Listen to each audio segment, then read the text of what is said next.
Good evening. Welcome to PoliticIt podcast. Tonight we have Mike Schultz with us, Speaker of the House. Thanks, and, John. Hey, congratulations, man. What was it, 70 in convention? 72% in convention. 72%. Yes. Yeah. It was a great day. And I had all my family there, and it was a good day. And I appreciate all the delegates and everybody that took time to sit down with me and go through the process. It was a great process. Yeah. Well, I thought it was really cool because people were giving you a bad time beforehand, right? And you won them all over. Yeah. Well, there were very few that by the end were mad at you anymore, right? Well, you're always going to make people mad, right? And, sometimes maybe I need to learn to shut my mouth a little bit more, but it's hard when you're passionate about something and you want to talk about something.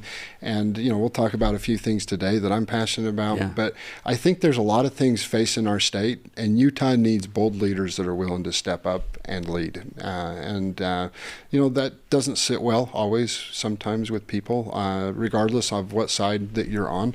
I've learned kind of, go along to get along is what a lot of people do, but that's not something that I'm going to do. Yeah.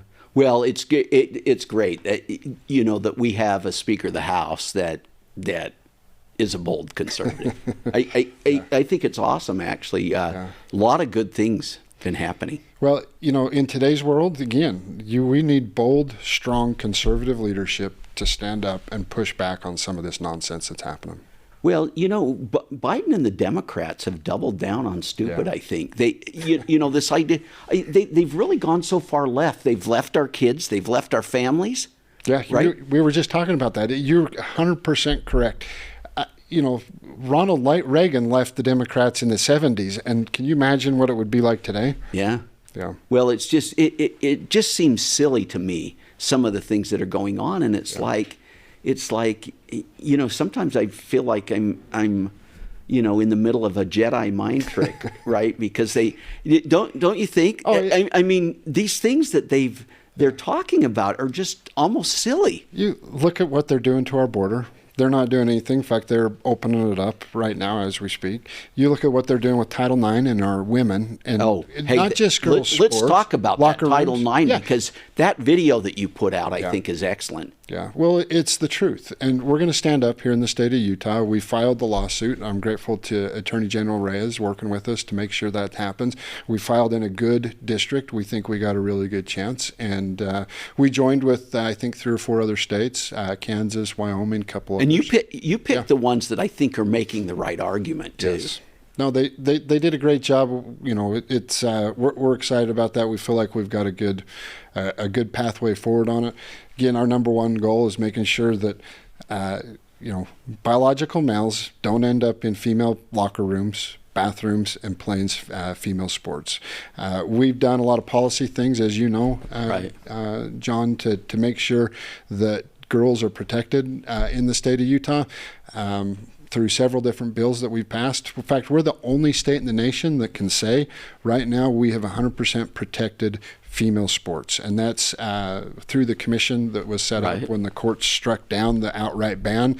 Well, they didn't strike it down, but they put it on hold as it's working through the process. But then that commission came into place to make sure that we protect our females. Yeah. Yeah, and one of the things people don't realize with Title IX, Title IX is discriminatory, but it was done to give women a chance in sports, right? It's so interesting to me. I've listened to a couple of the comments from the Democrats that are pushing back in support of Biden on this, and this is in our own state, okay? Yeah, right. Saying these are just long overdue protections for Title IX. I'm sorry. Having biological males play in female sports and be able to walk into female locker rooms is not an overdue protection that I think Utah wants any part of. Well, when Riley Gaines was here and she talked about how she was faced in these locker rooms by someone that still has all his man parts, let's just say. Yeah. Right? Yeah. It was almost a joke. Yeah. To be put in the same locker room and expected to change, shower, put your swimsuit on, do the whole deal in the same locker room. I can't even gather where these people are coming from. And for the Democrats to stand up and say this is okay, I'm sorry, this is not okay. If the Republicans were doing something this crazy, I know you and I would stand up and say, this is not okay. Right. The fact that they're not willing to stand up and push back on their own party, to me, says a lot. And I hope that the voters realize that come November. Well, I do too, because this is not my grandma's Democratic Party. I can tell you that. Yeah. You know, I remember when I was working with Orrin Hatch and we called up about Ronald Reagan, and my grandmas were mad. I happened to get their numbers, and they were arguing with me, you know. Ronald Reagan left it in the 70s. Look at it today. I know. Yeah. So like you said, it's came so far, it's left our kids and our families behind. Yeah. Yeah. Well, you look at what the NFL did just the other day to the Kansas City player that got up and dared say that he was proud of his wife for staying home with their kids. Yeah, I know. But you know what? I am impressed with Utahns and Americans, because they're finally standing up saying, we have had enough. If you look at the polls, this is like 70-80% agree with Republicans. This is a flat-out loser for Democrats come November. I have no idea why they are doubled down on these policies right now. Yeah, well, and they go after things that you just think, wow, what? Yeah. Where did that come from? Yep. Yeah. So, well, we're going to take a break. Okay. Around the country, university campuses have turned into campsites and riot centers, disrupting academics and forcing the cancellation of commencement and graduation festivities. College campuses are not arenas for disruptive and unruly protests. So when demonstrations interfere with learning, threaten safety, cause damage, or violate the law, we must act decisively. And that's exactly what we did in Utah. I am so grateful for our university presidents, especially President Randall, and their public safety teams for working alongside state leaders to swiftly address concerns and ensure our campuses don't end up like so many others across the nation. Because of their leadership, my daughter and thousands of other graduates across the state got to celebrate their hard work alongside classmates, friends, and family. However, more than 200 faculty members from the University of Utah signed on to a letter in support of the unlawful behavior. That's not what our flagship university is about, and that's not what Utah is about. I'm not afraid to call out and push back against this kind of nonsense. I am committed to ensuring our universities get back to the basics by teaching core academics and not pushing political agendas. We need to focus on creating more opportunities for 3-year degrees and preparing Utah's students to join the workforce so they can contribute to society in meaningful ways. Utah's colleges and universities are vital to our state's prosperity, and making sure they deliver a quality and affordable education is a top priority for the House of Representatives. Welcome back to PoliticIt. We've got Mike Schultz with us today, and Speaker of the House. Yeah. I tell you, that video that we just played. Yes. Wow. I saw that on your social media, and I thought, I want to get Mike to talk about this. This is the higher ed one. Yeah, the higher ed one. That excellent. Yeah. Right? Well, I'm excited because right now I think we have a moment in time to change the course that our universities are on. And you look across the nation and you see the mess that's happening on all of these college campuses and university campuses across the nation. And we were fortunate to keep that out of the state of Utah. And right now it's because we have pretty good leaders inside of a lot of our universities and inside of our higher ed institutions. I can't tell you, I couldn't be more proud of President Taylor Randall and the way he handled that on the university campus. Within the first day, it was shut down. As soon as they started to break the law, President Randall gave warnings, said, if you're going to be breaking the law, we're going to be shutting you down. And those people will get arrested and they will go to jail. What happened? They didn't disperse. They continued to break the law. President Randall called in law enforcement and backup, and they shut it down. And 21 people were arrested. Only 5 were students. 5 were students. Yeah. That means that 16 others were not part of the university. Yeah, these are paid agitators that come in. And the thing is, the longer that went on, if it had gone on, the longer that went on, it would have migrated to just students, right? And then these people would leave, Students like they have everywhere else. And other universities, and taking over buildings, stopping commencements from happening on the, with our kids and the graduates that work so hard, and so I was so grateful for the way they handled that. And so, what happened right after that? 240 faculty members signed on to a letter criticizing President Randall for shutting it down and upholding the rule of law on our universities, University of Utah's campus.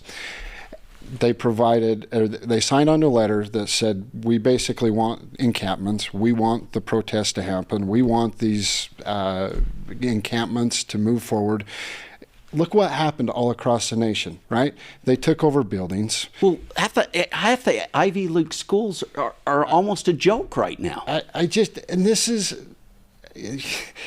our universities. Right. Like, this is the faculty members of our universities. This is the bastion of free speech, freedom of thought, right? Yeah. Faculty, and I was a member of faculty. Yeah. Faculty talking about, protecting their right to speak out. Of course they have a right to speak out. Yeah, but they don't have a right to destroy the college campus. To break the law and interrupt everybody else's education, which you just look what happened across the nation, and that is exactly what happened. And then on that letter, they had a list of demands. One of those demands is that the University of Utah and all of its endowments and everything divest from anything Israel. Like, who is it? I mean, are we really going to take that stance? Is that really who the state of Utah is? No, it is not. So that's why I think we need some of these reforms to be put in place. And again, I know it's only a portion of the faculty members, because I know you've had similar things where you've had faculty members reach out to you and professors reach out to you. When we were doing we were doing the DEI bill. Yeah. There was this group from University of Utah. Actually, they were represented across the state, and this is the Heterodox Society basically, and they're saying, look, this has gone too far. The primary goal of the educational institution is the search for truth. I mean, if you look at Harvard, it says veritas. Yeah. That means truth, right? And we've somehow at a number of universities believe that social justice is more important than truth. Well, and there are so many university professors and faculty members that just want to get back to the basics, teaching our kids the core curriculums, getting them ready for the workforce, doing research, things that actually universities should be doing and focusing on. So that's really where I think this needs to end up, is getting it back to the core values and the core mission of our universities and preparing our kids for the workforce. 3-year degrees, all those engineering, cybersecurity. Look at cybersecurity. Right. We're not even coming close to pumping out the kids that we need for there. And then we have all these degrees to nowhere. It's exactly what your bill sought out to do during the session. That's where we need to get. Right. Yeah. Yeah. Because we really need to move. We don't need to destroy the liberal arts. We need to. I always tell people that that faculty and others should not look at this as an attack, but a rescue mission, because we need to rescue the universities. Well, there's a large portion, and I think the vast majority that actually welcome it, that don't want to be whatever political shiny star is at the moment and suck up all the oxygen out of the room, that again moves us away from educating our kids and the students. And I know there is a very large portion of those university professors and faculty members that want and are welcoming us pushing back and getting our universities back to that. And John, I really think Utah has an opportunity to lead the nation on this, because businesses are begging for it. Businesses are begging for good, qualified kids, educated kids that are ready to enter the workforce. Kids that are taught to think, not what to think, right? Yes.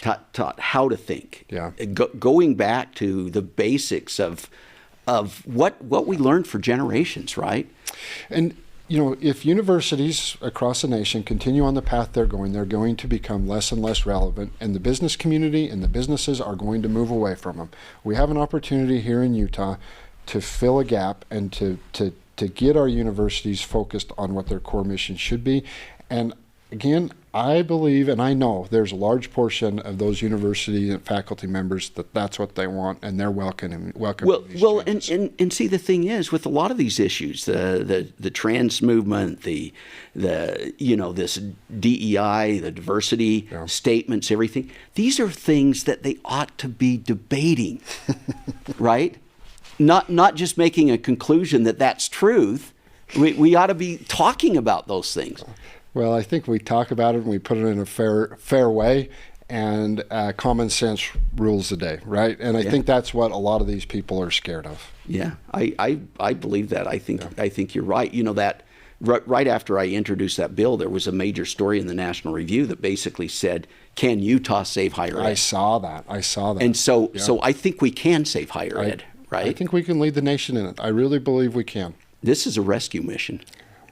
Let's get her done. Yeah. Very good. Hey, we're out of time. Any parting thoughts on next year and what we're going to be working on? Well, I'm just excited. We'll see how the elections shape up. We'll see how November shapes up. I hope we not only keep our 61 seat majority in the House. I hope we expand upon that a little bit. And I think 23 seats in the Senate. Hopefully we pick up one or two there. I really think there's a lot of good things happening in the state of Utah. We're on the right track, and there's hold on. Well, you look at what happened last. I mean, if people are conservative, that last session was probably one of the best we've had. We had a great session last session. If you're conservative and you like conservative values, just go back and look at last session and some of the things that we got done. And again, we led the nation on so many fronts, and we're going to do that again. Well, Speaker, it's so nice having you Thanks for having on again. I'm glad you came back to talk about that. Thanks a lot. Thanks for being here. We'll see you guys next week. You.